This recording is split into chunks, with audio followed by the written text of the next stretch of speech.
That day, I was just going about my usual routine, cleaning the house, preparing meals, checking my savings, and planning for the days ahead. But then the phone rang. On the other end, my son's voice came through, colder and more distant than ever. "Mom, the house got hit by the tornado. We can't stay there anymore."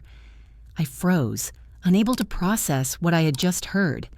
The house, the place I had poured my heart into, was gone, reduced to rubble. But the shock didn't end there. My son told me that my family had decided to leave me behind. They didn't want me anymore. All the years I had sacrificed, everything I had given, suddenly seemed worthless. My family. They had abandoned me. Standing there with nothing but emptiness around me, I realized I had nowhere to go. No home, no family, no one to turn to. I was homeless. But just when I thought I had lost everything, a boy entered my life. A boy I didn't know, but who, in a single moment, gave me a reason to keep going. And from that moment on, my life would never be the same again. That day, I was just going about my usual routine, cleaning the house, preparing meals, checking my savings, and planning for the days ahead. I had been living in the same house for over 20 years.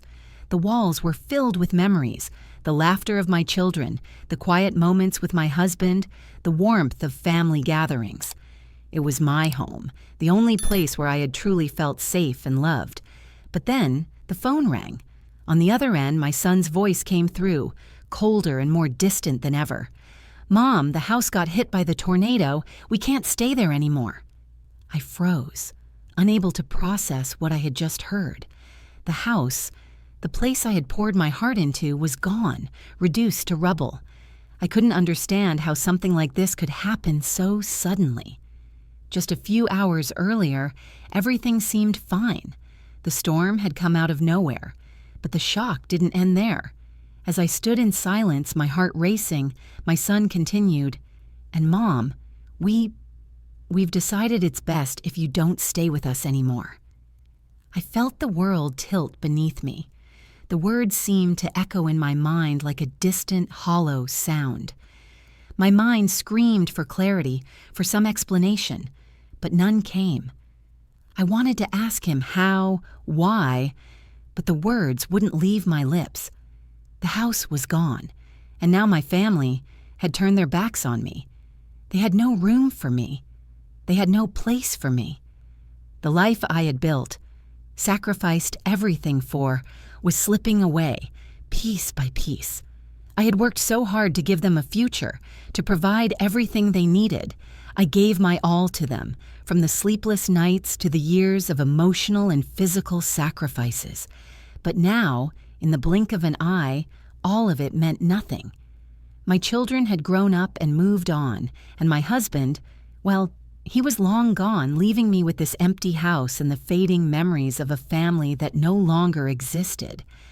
I stood there, unable to move, unable to speak.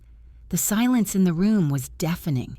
My heart, once full of love and purpose, now felt like it was crumbling into nothingness.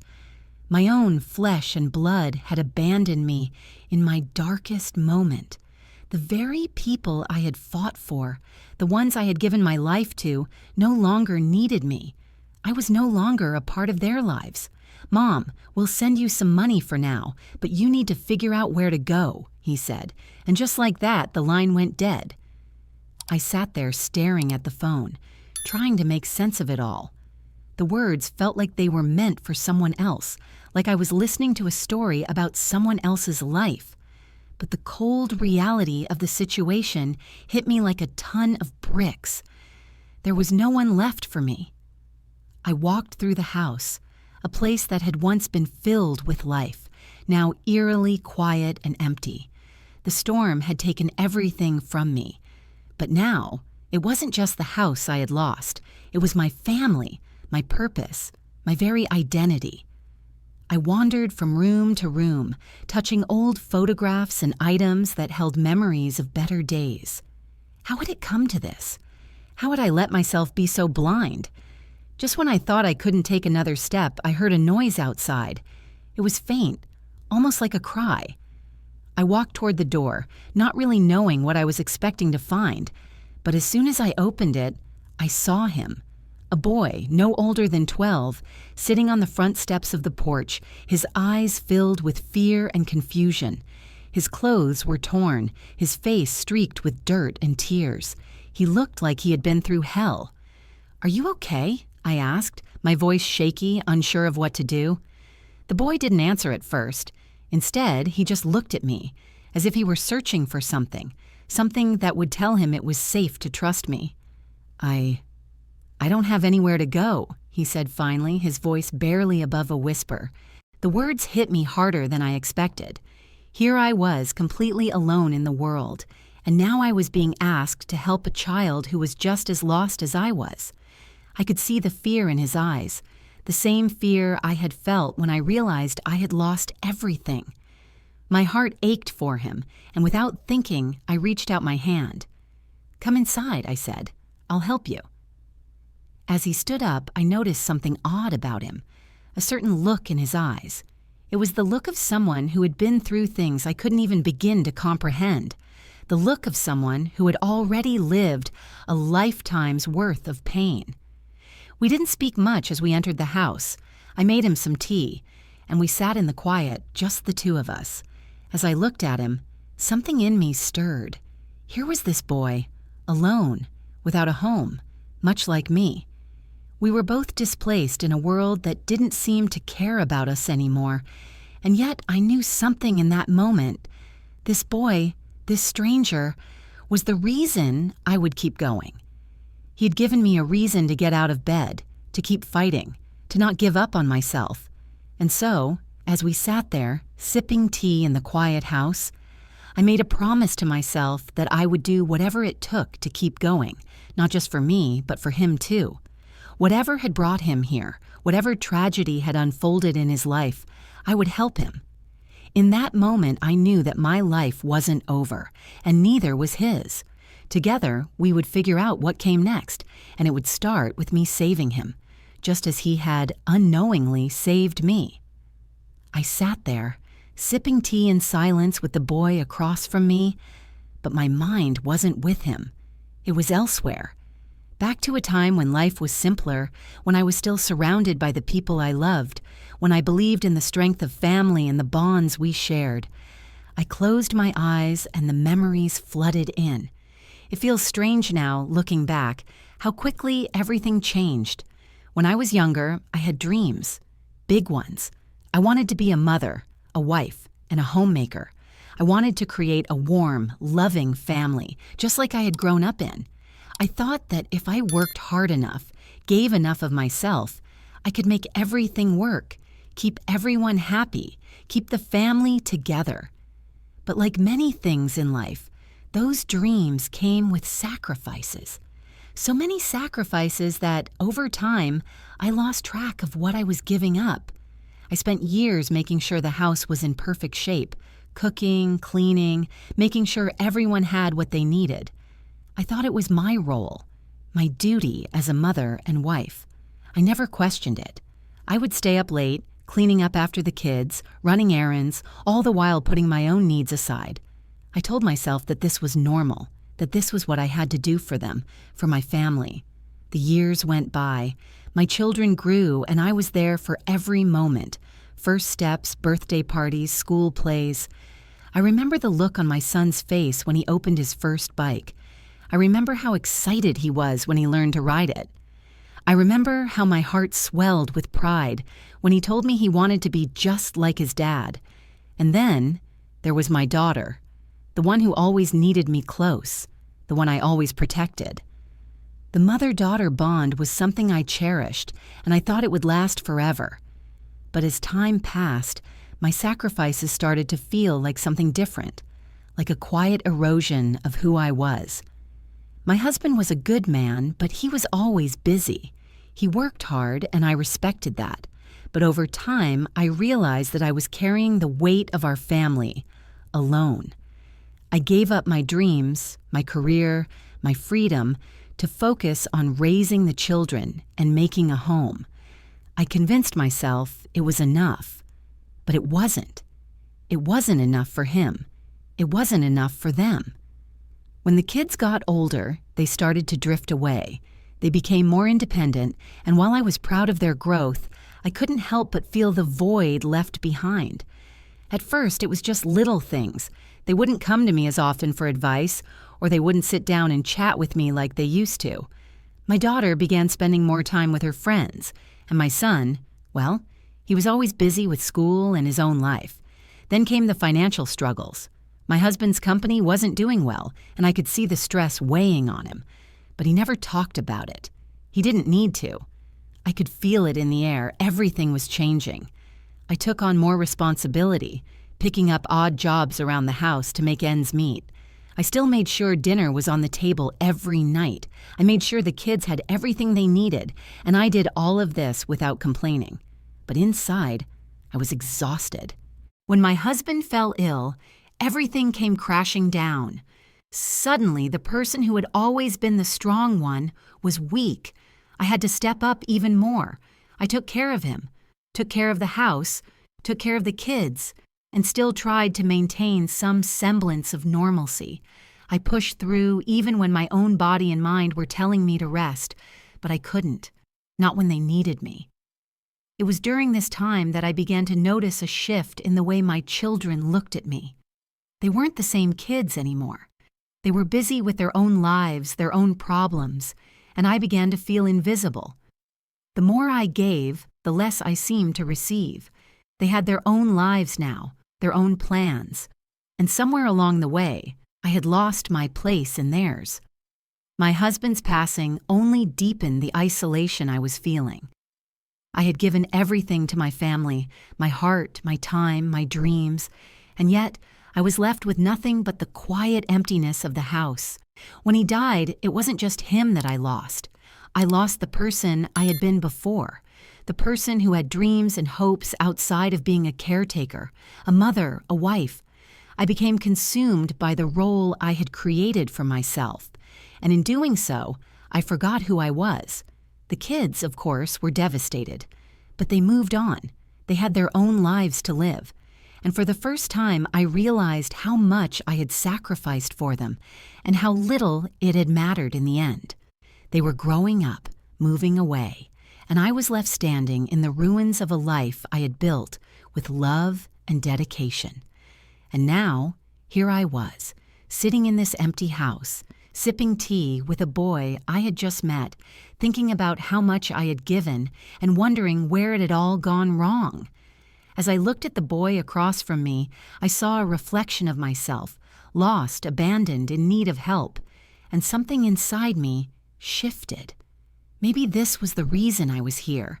Maybe this was the purpose I had been waiting for, to help him, to give him the chance to not feel as lost as I had. He deserved that much. And maybe, just maybe, helping him would help me find my way back, too. That night, the weight of everything finally crushed me. After the boy had fallen asleep on the couch, his small frame curled up under a blanket, I wandered through the empty house, the silence pressing down on me. The storm had passed, but the storm in my heart felt like it would never end. I sat down in the living room, staring at the pictures that once filled this place with life. There was a photo of me and my husband on our wedding day, young and full of dreams.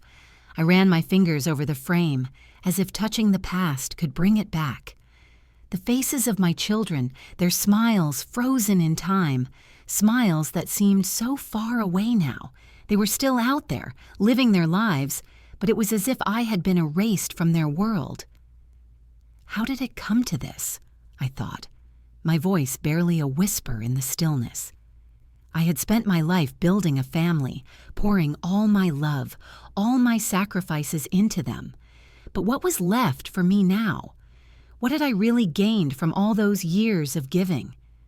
I felt the tears welling up again, but this time, they didn't come in the same overwhelming rush. Instead, they settled inside me, cold and heavy, as if they were sinking deep into the pit of my chest. The emptiness was suffocating, and I had no idea how to escape it. I wandered into the kitchen, my mind spinning, my heart aching. I had given everything, and now I was just alone. How could I have been so blind? I had invested so much of myself into being a good mother, a devoted wife, that I lost sight of who I was. My identity had become so tied to them, to the role I played, that when everything fell apart, I was left with nothing but the broken pieces of a life I had tried so hard to build. I opened the cabinet and stared at the few dishes I had left. The dinner table, which used to be full of laughter and chaos, was now silent. The house felt cold, devoid of life. I reached for a cup, my hand trembling, but I couldn't even bring myself to drink. What was the point? When did I stop being enough? The question echoed in my mind, louder than the silence in the room. I had spent years nurturing them, giving them everything, and yet it wasn't enough. They had outgrown me. I had outgrown myself. And now I was left with nothing but this hollow shell of who I used to be. I let out a shaky breath, the tears finally spilling over. I didn't care anymore.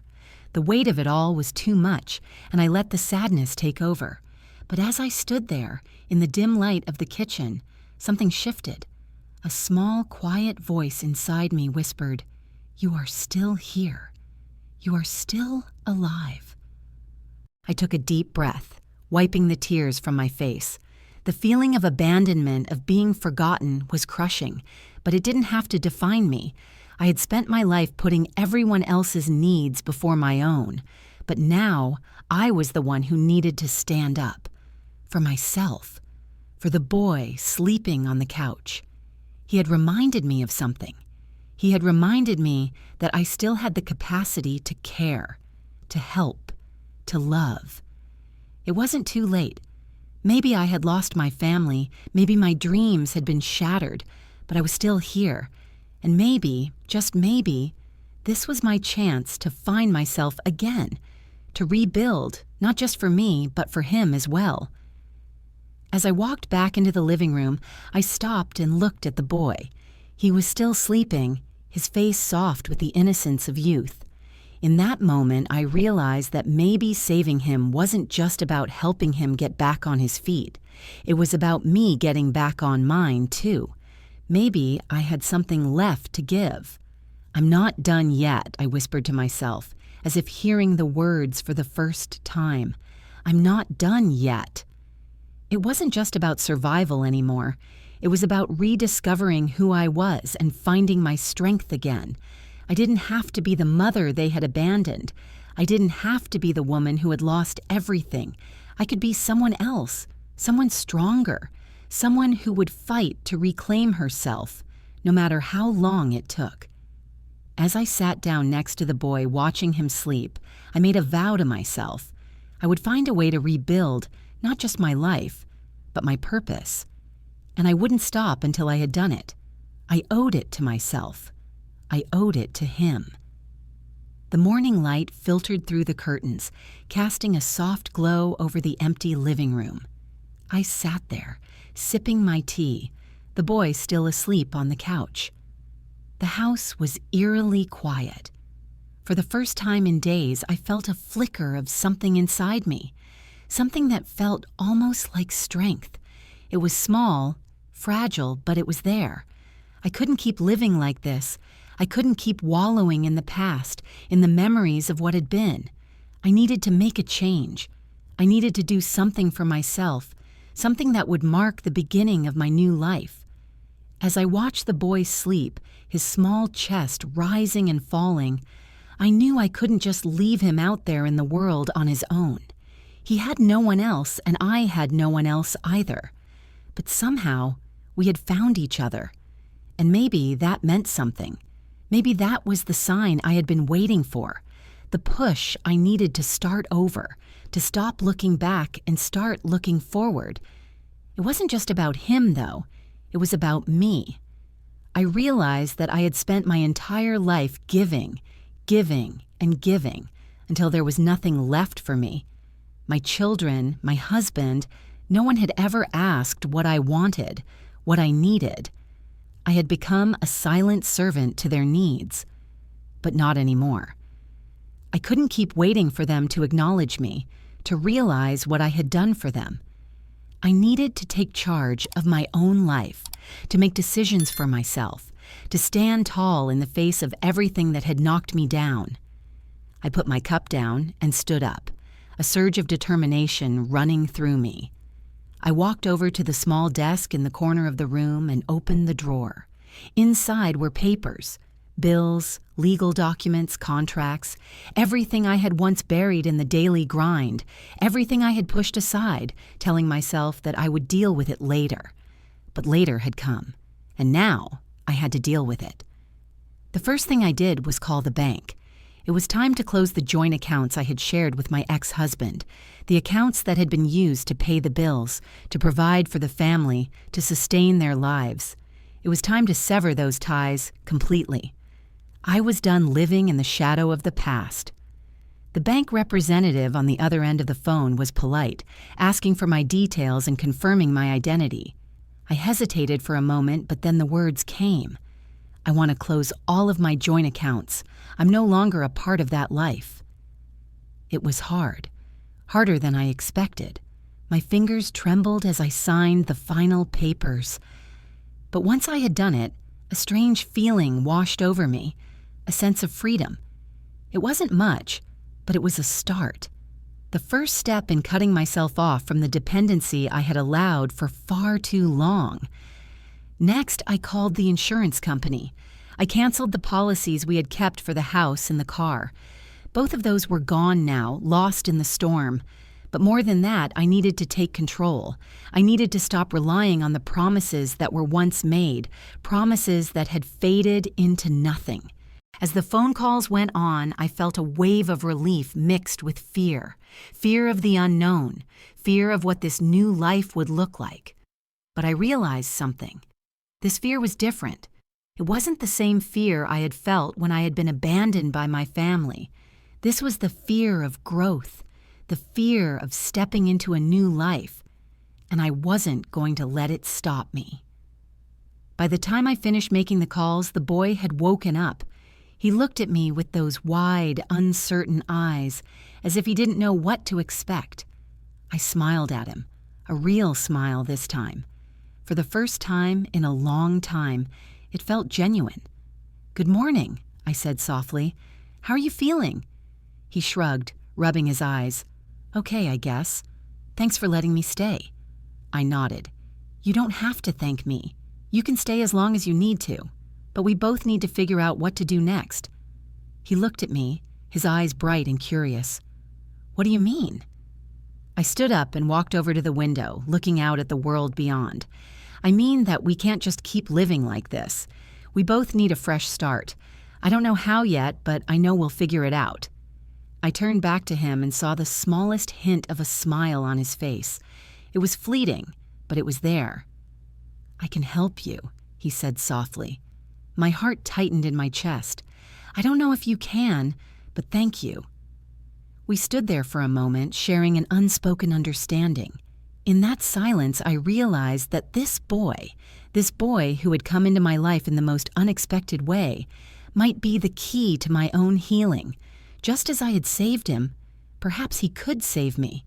Not in the way one might think, but in the way that people can heal each other when they simply show up for each other. I made my decision then. I would take him under my wing. I would help him find a path forward, and in doing so, I would find my own.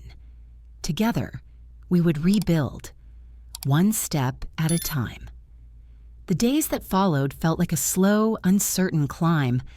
I had made my decision to cut ties with my past, but the ripple effects were still too close to ignore. While I had felt the stirring of something strong inside me, the aftermath of those phone calls was not easy to live with. Every action I took felt like I was peeling away layers of my former life, and each layer left behind a raw, exposed part of myself that had been buried for years. I knew I was stepping into uncharted territory, but the fear that had once paralyzed me was now being replaced by something else, an almost desperate need for change. The boy, whose name was Ethan, had taken to the new routine surprisingly well.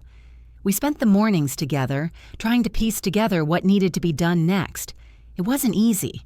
We both had our own trauma, our own hurts that couldn't just be fixed by simply moving forward.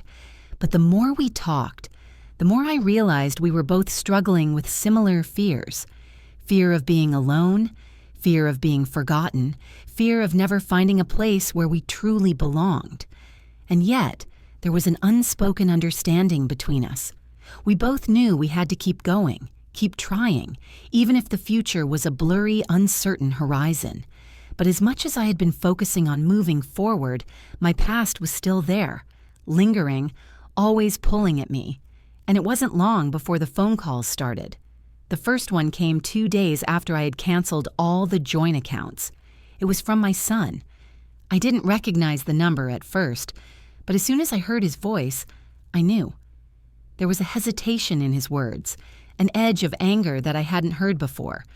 "Mom," he said, the tone sharp, "what the hell are you doing? You can't just shut us out like this. You're making everything worse."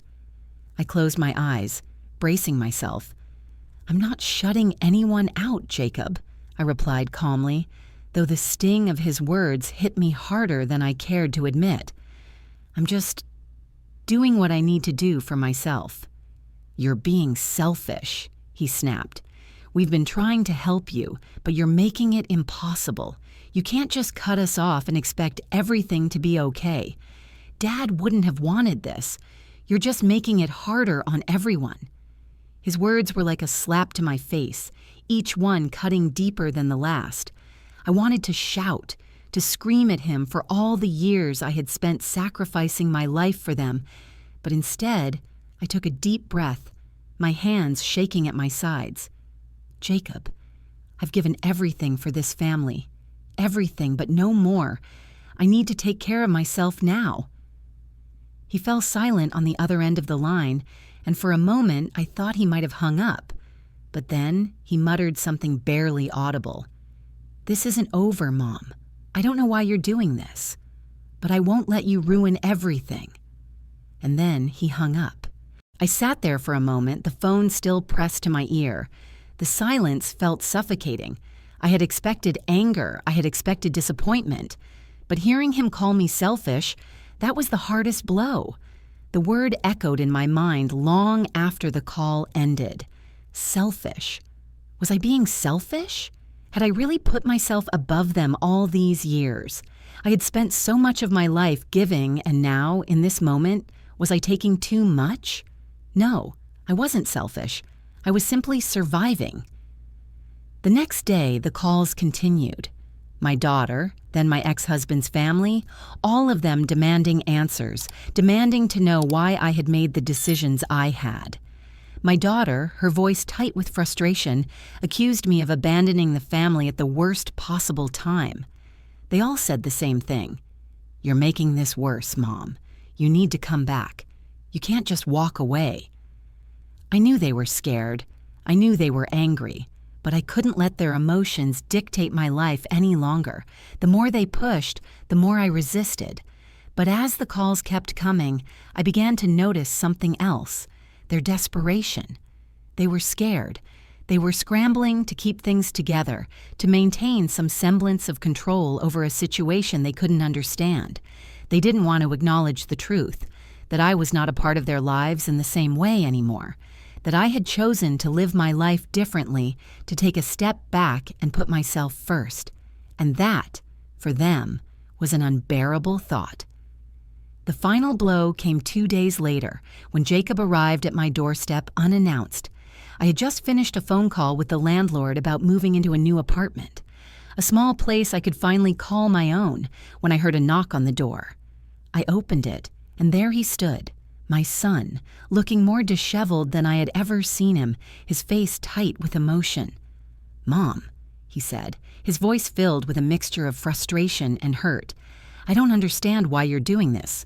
Why now? Why couldn't you just wait until things settled down? You don't have to do this alone." "I'm not doing it alone, Jacob," I said softly, trying to keep the calm in my voice. "I have Ethan, and I'm doing it for me, not for anyone else." His face reddened. "You think this is the right time?" You think abandoning us like this is going to fix everything? I'm not abandoning anyone, I said, stepping aside to let him in. I'm just choosing to live for myself. Finally. For a moment, neither of us said anything. The silence between us was thick, heavy with everything we hadn't said to each other over the years. I could see the pain in his eyes, the fear that I might be slipping away forever. But I knew that for both of us to heal, we needed space. We needed to grow, and that meant I had to step away, no matter how much it hurt. I don't know what this means for us, Mom, Jacob said quietly, his voice wavering, but I'm not going to give up on you. I'm not asking you to, I whispered, feeling a lump form in my throat. I'm not giving up on you either. He didn't stay long, and as he left, I felt an unexpected sense of closure. It wasn't the reunion I had hoped for, but it was a step forward. I knew that healing wasn't going to come quickly. There was still so much to work through. But in that moment, I realized that I didn't need their approval to move forward. I didn't need anyone's permission to start living for myself. The days following Jacob's visit were filled with quiet introspection. Despite his anger and frustration, despite the rift that had grown between us, I felt something inside me begin to shift. It was as if I had finally drawn a line in the sand, a line I wasn't willing to cross back over. But I knew the journey ahead would be harder than I had imagined. There was no easy way out of the hole I had dug myself into, and the weight of that reality pressed down on me daily. As the days passed, I began to build a new rhythm. Mornings were quiet, and I spent my time with Ethan, teaching him to trust again, while I learned to trust myself. But there were still so many unknowns. How could I start over completely? Where would I go from here? I knew I couldn't do it alone.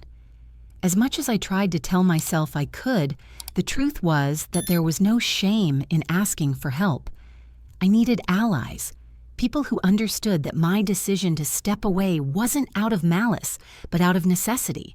I needed to find a way to protect myself emotionally, financially, and mentally. It wasn't just about me anymore. It was about Ethan, too.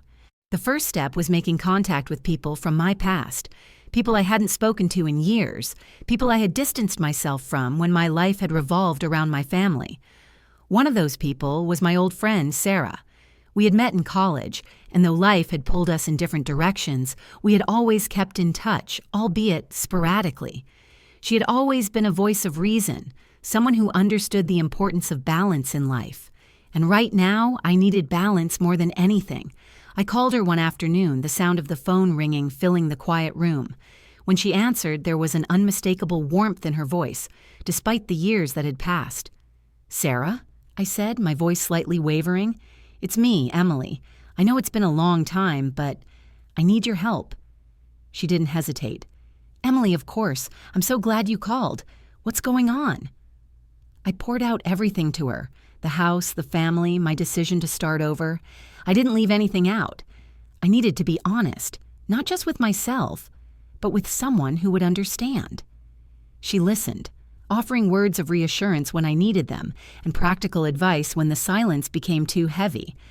"You're doing the right thing, Emily," she said after a long pause.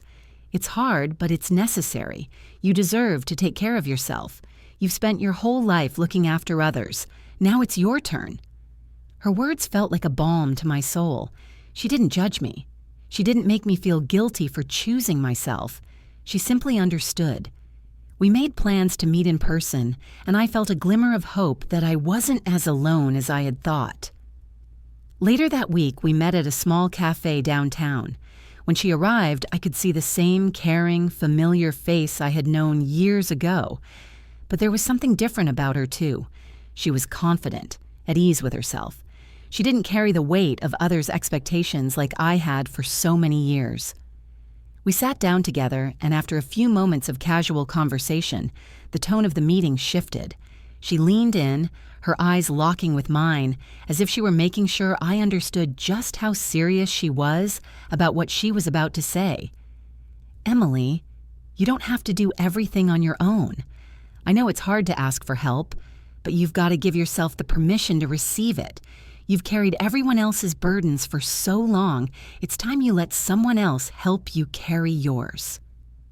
I nodded, feeling a mixture of relief and shame. I had spent so many years feeling like I had to do it all, like asking for help was a weakness. But here she was, reminding me that strength wasn't about doing everything alone.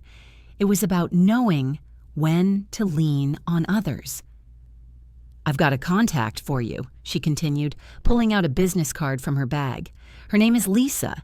She's a financial advisor who specializes in helping people in situations like yours. You've been through a lot, and she can help you get your finances in order. And she's good at working with people who've been in emotionally draining relationships. She'll understand." I took the card, feeling the weight of what it represented. It wasn't just about fixing the financial mess I found myself in. It was about starting fresh, rebuilding my life with the right kind of support.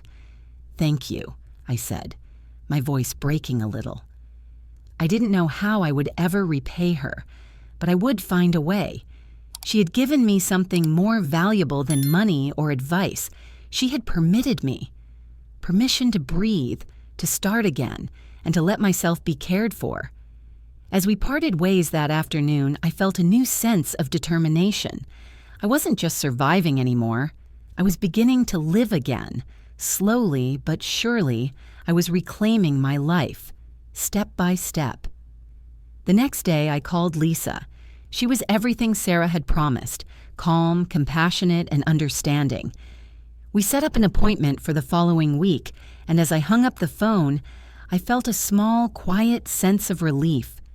This was the first time in a long while that I had felt like I was truly taking control of my future, not just for myself, but for Ethan, too. As I walked back to the apartment, I couldn't help but think about how far I had come. A year ago, I would have never imagined that I could find the strength to ask for help, to admit that I couldn't do it all on my own, but now I was standing on the edge of something new. It was terrifying and exhilarating all at once. I knew the road ahead wouldn't be easy. There would be moments of doubt, moments when I would want to turn back, to return to the comfort of the familiar, no matter how painful it had been. But I couldn't go back. Not anymore. I had a purpose now. I had a future. And with the help of the people I was finally allowing into my life, I was going to rebuild it piece by piece. The days that followed felt like walking through a minefield. After my conversation with Sarah and meeting with Lisa, I began to feel a tentative sense of control over my life. The plan was in motion. I would get my finances in order, start rebuilding, and with Ethan by my side, I would learn how to live for myself again. For the first time in ages, I felt a glimmer of hope. But that hope was soon interrupted. It started with a knock on the door. It was the afternoon, a quiet time of day, and I had just finished unpacking some boxes in my new apartment. I opened the door cautiously, my heart already racing in anticipation. And there, standing before me, was my sister-in-law, Lisa. I didn't expect her, and the look on her face was enough to make me feel an immediate sense of dread. She was holding a thick folder, her posture rigid, as if she had a mission to complete. "Emily," she began, her voice icy and professional, "we need to talk." I stepped aside to let her in, the silence between us stretching long as she entered. I could feel the tension crackling in the air, and for the first time, I felt as if I were the one being hunted. I had no idea what was about to unfold, but I knew it wouldn't be good. Lisa sat down across from me without waiting for an invitation, her eyes narrowing. She wasted no time getting to the point. "Jacob and I, well, everyone, are extremely worried about you," she said, her tone heavy with accusation. "We've been trying to help you, Emily, but you've been shutting us out, and now you've made things worse by cutting yourself off from us completely.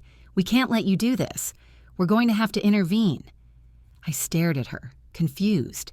"Intervene? What do you mean?" Her fingers flipped open the folder, and my stomach dropped as I saw the contents: documents, letters, and legal papers. My mind raced, a pit forming in my stomach. "What's all this?" Lisa looked at me coldly. We've had no choice but to take legal action. Jacob and I have petitioned for guardianship." I felt the words hit me like a physical blow. Guardianship. It wasn't just about money or control anymore. They were trying to take my autonomy, to strip away my right to make my own decisions. "Guardianship," I repeated, struggling to process what she was saying. "Why? I'm not crazy, Lisa. I'm not unfit to make my own choices." She looked at me with a mixture of pity and disdain. "It's not about that. It's about your well-being. You're making decisions that aren't in your best interest, Emily. You've cut yourself off from the family, from your support system. You're isolating yourself, and Jacob is concerned. He's afraid you might do something drastic." I wanted to scream at her. I wanted to tell her that it was my life, my choice. But instead, I sat there, a feeling of helplessness creeping in. This was exactly what I had been afraid of. The moment I stepped away, the moment I chose to live for myself, they would use every tool at their disposal to pull me back into their control. "I've been trying to protect myself," I said quietly, my voice shaky. "I've been trying to rebuild my life. I'm not harming anyone, Lisa. I'm not a threat to myself or to anyone else." She looked at me with pity again, shaking her head. "You think you're protecting yourself. But what you're doing is dangerous, Emily. You're making decisions based on hurt and anger, not logic. We have no choice but to act. We'll make sure you're cared for. You can't do this alone." Her words stung. This wasn't care. This was control. This wasn't love or concern. It was a power play, an attempt to force me back into their narrative, back into their expectations. I stood up, my heart pounding. "You can't do this," I said, my voice rising with the realization that this was happening right here, right now. "I'm not some helpless person you can make decisions for. I'm not your responsibility anymore." She didn't flinch. "We'll let the court decide that, Emily, and you'll see. You'll understand why we had to do this." I could feel the walls closing in around me as she got up to leave, but before she reached the door, she turned to face me one last time. "We'll take care of you, Emily. You'll see. You'll thank us later." Her words echoed in my mind long after she had gone, and I was left standing there, staring at the folder she had left behind. The legal papers, the evidence they were using against me, the plans they were putting in motion to force me back into their world. It felt like a slap in the face, like they were telling me that my life, my choices, my future, none of it mattered. For a long time, I stood there, frozen. The weight of it all threatened to crush me. But then, something inside me snapped. This was it. This was the moment I had been preparing for. This was the battle I had to fight, not just for myself, but for Ethan, too. He needed to see that strength wasn't just about surviving. It was about fighting for the right to live on your own terms. I wasn't going to let them take that from me. I took a deep breath and reached for the phone. It was time to call Lisa. It was time to call the lawyer I had been working with. It was time to fight back. The day after Lisa's visit, I woke up with a sense of urgency in my chest. I couldn't afford to let them control the narrative any longer. I couldn't let them paint me as someone who needed saving, as if I were incapable of handling my own life. This was my battle now, and I wasn't going to back down. I had already begun taking steps to protect myself, but now it was time to take action. The legal papers Lisa had left behind were clear. They were going to push for guardianship, to have control over my finances and decisions, to take away my autonomy. I needed to act fast, and I needed to act smart. The first thing I did was contact Lisa, the financial advisor, not the one from my family. She had already helped me with the basics, but now I needed her to take me seriously. I needed her expertise to create a plan that would make it clear to the court that I was capable of making my own decisions. When she picked up the phone, I wasted no time. "Lisa," I said, trying to steady my voice, "I need you to help me with something bigger. My family is trying to take control of my life. I'm being petitioned for guardianship." There was a long pause on the other end of the line. but then she spoke with calm confidence. "I thought something like this might happen. We need to prepare a defense, something that shows you're capable of managing your own life. I'll get to work on it right away." "Thank you," I said, my heart swelling with relief. I hadn't realized how much I had been holding in until I heard her reassurances. She was on my side, and that meant the world to me. I wasn't alone in this. Lisa promised to send me some legal resources and advice, as well as help me gather documents proving my ability to care for myself. I needed medical evaluations, proof of my independence, and financial records that showed I was managing my affairs responsibly. It wasn't going to be easy, but I was ready to fight. I wasn't just protecting myself anymore. I was protecting my right to exist on my own terms. The second call I made was to an old friend of mine, Thomas, who was a lawyer. He and I had gone way back, but we hadn't spoken in years. I had been reluctant to call him at first. After all, he was busy with his own life. But in this moment, I realized I couldn't be ashamed to ask for help anymore. I needed someone who could help me navigate this mess, someone who would fight for my right to be free. When Thomas picked up the phone, there was an immediate warmth in his voice. "Emily, it's been a long time. How have you been?" I hesitated for a moment before answering, my heart pounding in my chest. "I've been better, honestly. Thomas, I need your help. My family is trying to take guardianship of me. They're petitioning the court, and I don't know where else to turn." There was a pause on his end. "Guardianship? Emily, that's serious. But don't worry. We'll get this sorted out. I'll help you build a case. Show that you're more than capable of handling your own affairs. I've got connections in the legal community. We'll make sure they don't get away with this." I could feel the tension in my body start to ease as I listened to him. This was the support I had needed, the reassurance that there were people who believed in me, people who were willing to fight with me. Over the next few days, Lisa and Thomas worked together to put together a solid defense. Lisa gathered the necessary financial documents and medical evaluations to prove my competence, while Thomas began drafting legal papers that would demonstrate I was fully capable of making my own decisions. But it wasn't just about the paperwork. It was about the emotional and psychological toll the guardianship petition would have on me. The more I thought about it, the more I realized how deeply the control my family had over me had affected me. I had spent so many years suppressing my own wants and needs for their sake, and now, when I had finally found the courage to step away, they were trying to force me back into a box, to make me feel like I wasn't worthy of standing on my own. I wasn't just fighting for control over my finances or my daily life. I was fighting for my dignity, for my right to be seen as an equal, as a person who could make her own decisions without anyone else telling her what was best. As the days passed, I also began to reach out to a few close friends I had kept in touch with over the years, people who had always supported me, even when I had felt isolated by my family. Some of them knew what had happened to me after my husband's passing. Others knew of the toll the years of caregiving had taken on me. They were the people I knew I could count on, and as I spoke to them, I realized how much they believed in me. One of those friends, Michelle, was a counselor who specialized in family dynamics and emotional healing. She had helped me many years ago when my marriage was falling apart, and I knew she would understand the emotional side of what I was going through now. She agreed to speak with me, helping me navigate the overwhelming emotional burden of being under attack by my own family. "Emily, you're doing the right thing," she told me during our conversation. "You've always been the strong one, taking care of everyone else, but now it's your turn, and don't let them make you feel guilty for that. You deserve peace.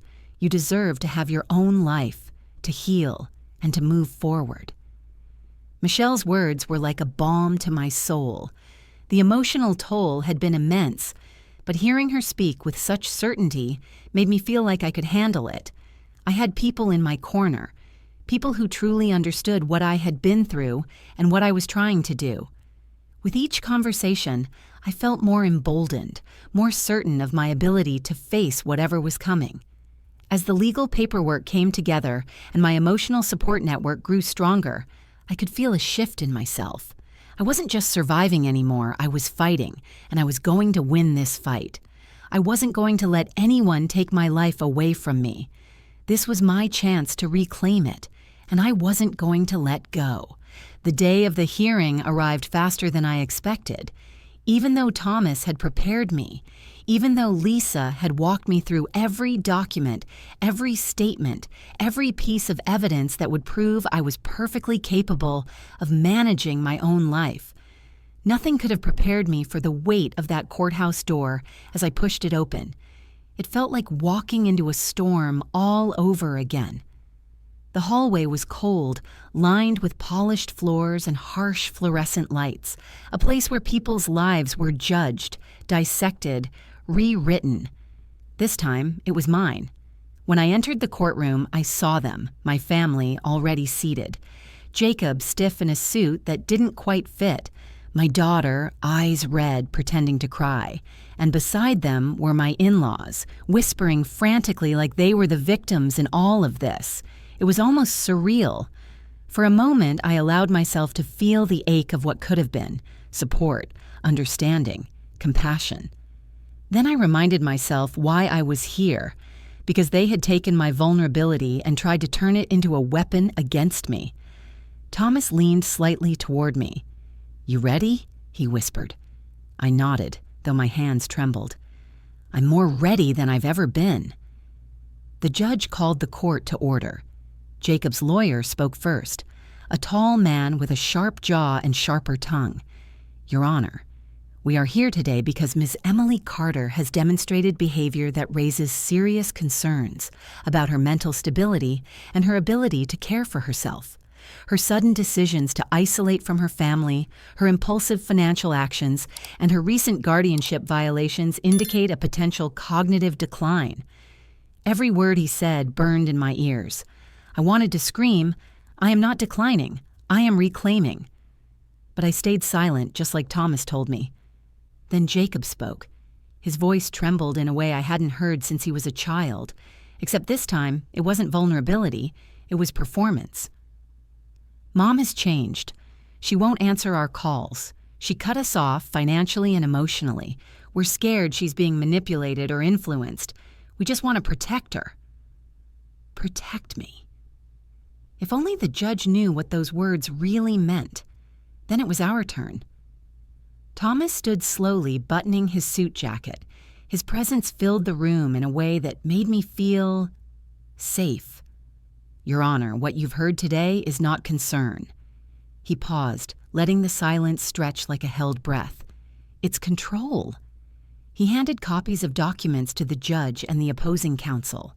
"These are recent medical and cognitive evaluations from licensed professionals, all of which confirm that Ms. Carter is of sound mind, fully capable, and in excellent cognitive health." Jacob shifted uncomfortably in his seat.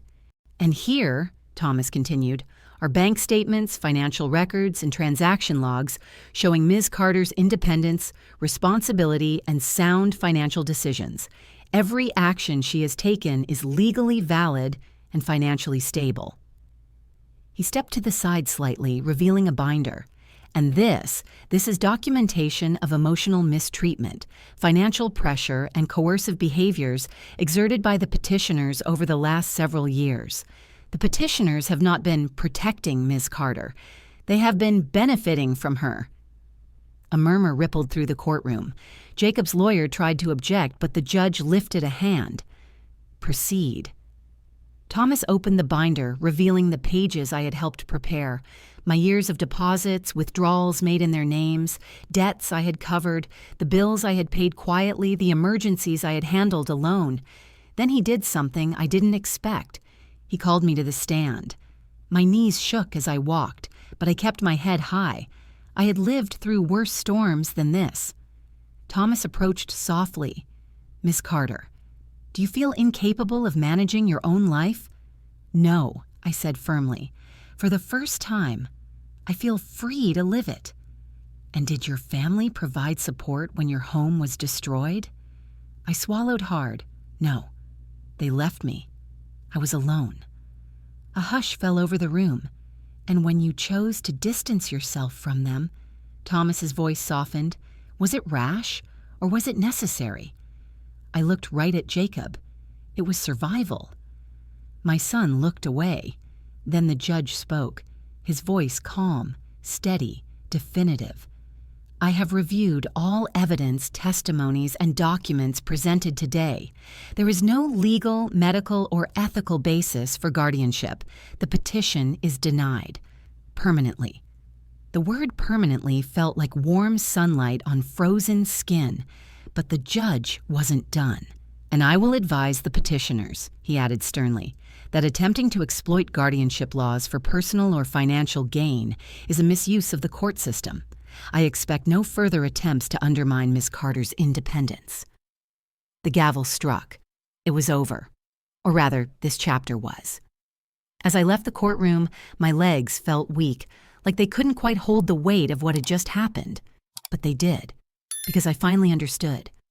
I hadn't lost my family. I had simply discovered who they truly were. Outside the courthouse, Ethan waited for me on a bench, swinging his legs back and forth anxiously. When he saw me, he ran over. "Did you win?" I knelt, holding his small shoulders. "Yes," I whispered. "We won." And for the first time in a very long time, I felt something bloom in my chest. Not fear, not pain, not grief, freedom. When the judge's gavel struck and the decision echoed across the courtroom, something deep inside me loosened, like a knot I had carried for years, finally began to unravel. But victories, especially the ones fought with so much pain and truth, have a way of casting long shadows. The aftermath wasn't quiet, not at all. The very next morning, the ripples began. I woke to 3 voicemails, one from Jacob, one from my daughter, and one from my sister-in-law. All of them are different. All of them are desperate. Jacob's voice shook, this time without anger. "Mom, I didn't think it would go this way. Call me back, please." My daughter's tone was harsher. "You embarrassed us in front of everyone. The whole family is talking. I don't even know who you are anymore." And my sister-in-law. She didn't bother to hide her venom. "You'll regret this, Emily. Don't think this is over." But the truth is, it was over. For them. Not because I wanted to punish them, not because I wanted revenge, but because life has a way of delivering consequences without needing your permission. 2 days after the court hearing, word reached me through Sarah. Jacob and his wife had been relying on the money from my accounts far more than I knew. The automatic payments I had canceled, they weren't just helping the family like Jacob liked to claim. They had been covering his overdue mortgage, her credit card debt, a private school deposit for their daughter, and 2 business loans taken in confidence. When the accounts closed, everything collapsed like a house of cards. Their mortgage went into immediate delinquency. Their credit cards hit their limit.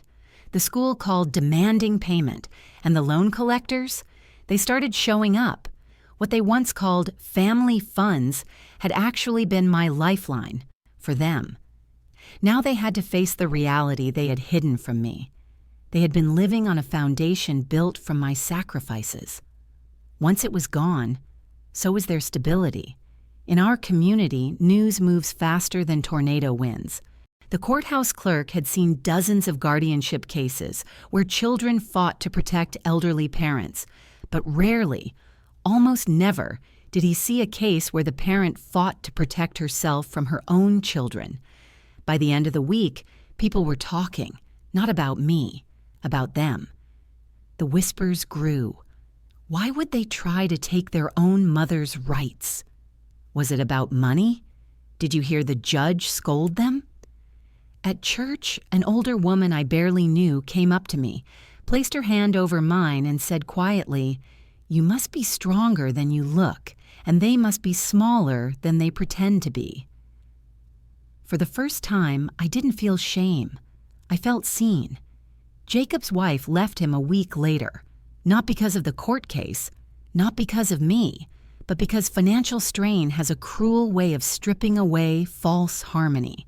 Their fights got loud, their tension got public, their marriage, built on the comfort I had unknowingly provided, collapsed without that cushion. My daughter? She stopped calling altogether. Sarah later told me she had moved in with a friend after her partner kicked her out when he found out she had lied about her financial stability too.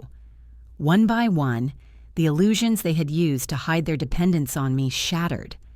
Late one evening, as the sun dipped into the horizon, there was a soft knock on my door. Ethan sprang up. He'd become protective of me. But I gently touched his shoulder and walked to the door myself. When I opened it, Jacob stood there. But he looked different. Not angry. Not entitled. Just broken. "Mom," he whispered, his eyes red, "I messed everything up." The old me, the version who lived to fix, to soothe, to save, almost stepped forward to hold him, but I stood still. He swallowed hard. "I'm sorry. I just didn't know how to live without your help. I thought you'd always be there to rescue us." There it was. The truth laid bare. I didn't answer right away. He wasn't asking for forgiveness. He was asking for rescue, and I couldn't do that anymore. "Jacob," I said softly, "I love you. I always have. But I can't fix your life for you." His shoulders slumped. He nodded just once, and he left. For the first time, I didn't follow. The consequences they faced weren't my doing. They weren't my revenge.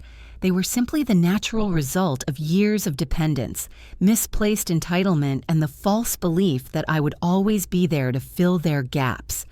I didn't celebrate their pain, but I didn't own it either. Their fallout was theirs to carry. Mine was over. The morning after Jacob came to my door, broken, apologetic, and lost, I woke up to a strange sensation. It wasn't fear, it wasn't sadness, it wasn't even relief. It was peace. A quiet, steady peace, like the kind that comes at the end of a long storm when the wind has finally died down and the world feels still again. The kind of peace I hadn't felt in decades. I made breakfast, simple toast and eggs, but for the first time in years, I cooked for myself. Not out of obligation, not out of habit, and not as a way to hold a family together, just for me. Ethan sat at the table drawing something with a stub of a pencil. I watched him for a moment, the morning sun reflecting off his hair. "What are you drawing?" I asked. He lifted the paper shyly. A house. Small, cozy, surrounded by trees, a porch. Smoke is coming from the chimney. 2 figures standing outside, one tall, one short. My throat tightened. "It's us," he said simply. And at that moment, right there in that tiny kitchen, something shifted inside me. I realized that I had been so focused on what I had lost, my home, my marriage, my children, that I hadn't seen what I was gaining. A chance to start again, a chance to build something new, a chance to be more than just what others needed me to be. That afternoon, I made a decision. "Ethan," I said gently, "how would you feel about moving somewhere new?" He blinked. "Like a new home?" "Yes," I said, "a place just for us, a place where you don't have to be scared, and where I don't have to be less than myself anymore." He didn't hesitate. "When do we leave?" he asked, a spark lighting in his eyes. Within the next few weeks, with help from Sarah, Lisa, and even Thomas, I found a small cottage on the outskirts of town. Not fancy, not large, but it was mine. The first day we arrived, I stood in the empty living room, breathing in the scent of fresh paint and new beginnings. Ethan ran from room to room, his laughter echoing against the bare walls. I hadn't realized how much I had missed the sound of laughter in a house. We painted together. We fixed the loose hinges on the kitchen cabinets. We planted flowers outside, marigolds, lilacs, and sunflowers. For the first time, I wasn't building a home for someone else. I was building a home with someone who wanted to be there, I began taking walks every morning, just me, my thoughts, and the soft crunch of gravel beneath my shoes. I rediscovered small joys I'd forgotten, the smell of coffee in the morning, the feeling of the sun on my face, the quiet bliss of reading a book from start to finish. I joined a community group, women older than me, younger than me, all with stories of their own, stories of heartbreak, of starting over, of learning to live again. For the first time in my life, I felt like I belonged somewhere simply because I was me, not because I was someone's mother, someone's wife, someone's caretaker. I even began volunteering at the local library on weekends, helping children pick out books and listening to their excited chatter. Ethan loved it there.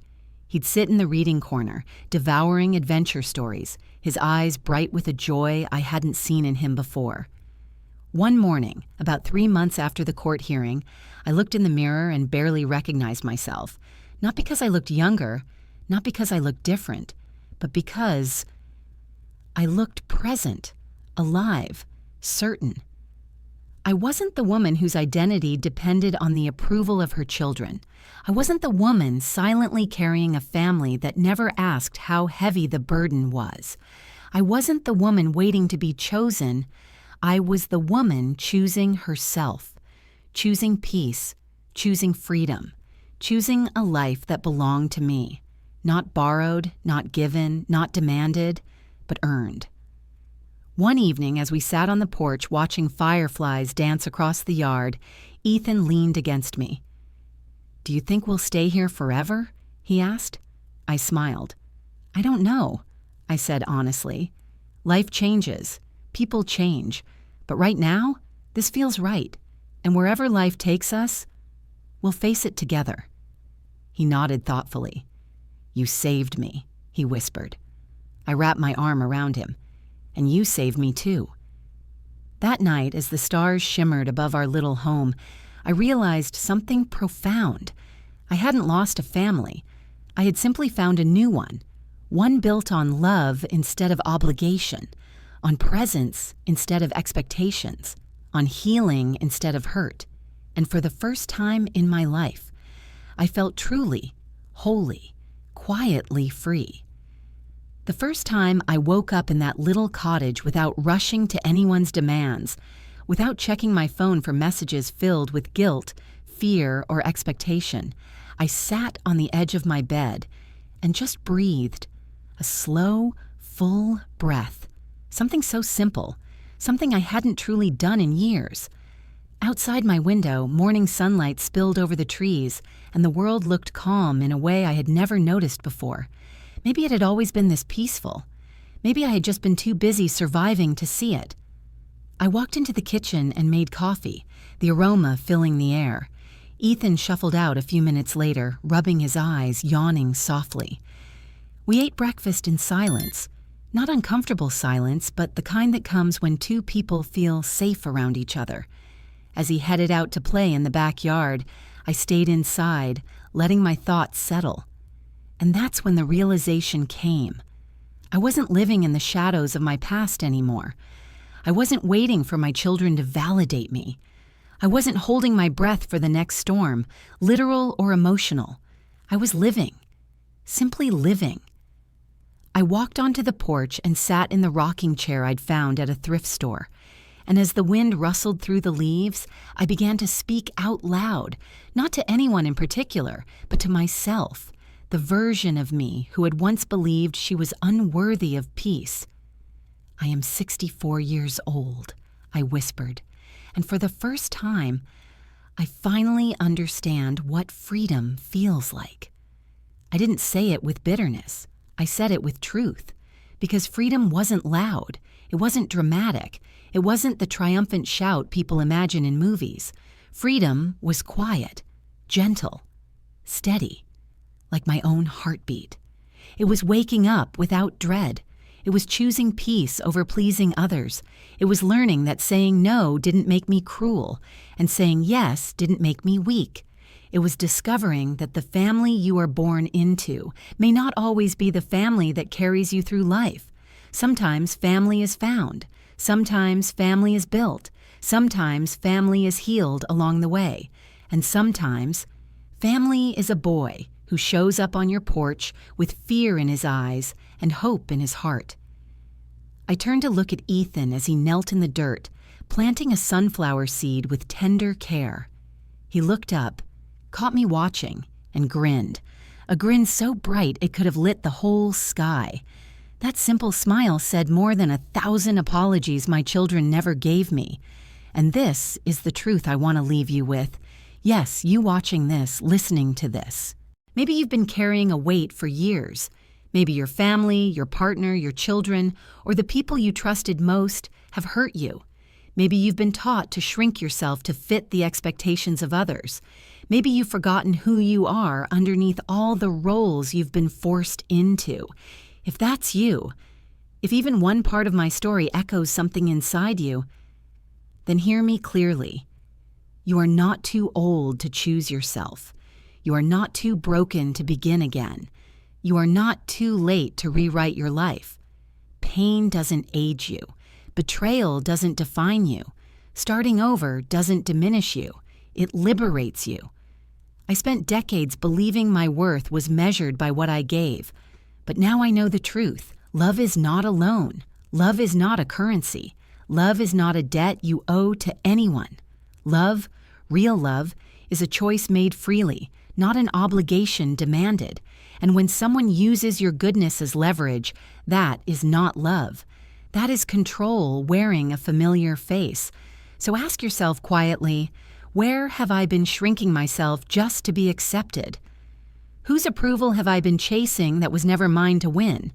What would my life look like if I finally chose me? Because I promise you this, when you reclaim your life, the world doesn't end. It begins, just like mine did. As the sun dipped low behind the trees, Ethan walked onto the porch and leaned his head on my shoulder. "Are you happy here?" he asked. I smiled, wrapping my arm around him. "More than I've ever been," I said. "And you?" He nodded, closing his eyes. "We're going to be okay, aren't we?" I kissed the top of his head. "Yes, sweetheart," I whispered. "We already are." And now I turn the final question to you. Yes, you listening to this. If you were in my place, what part of your life would you choose to reclaim today? Tell me in the comments. I'd love to hear your story. And if this journey touched your heart, don't forget to subscribe, share, and stay with me for the next story. We heal together. We grow together. We rise together.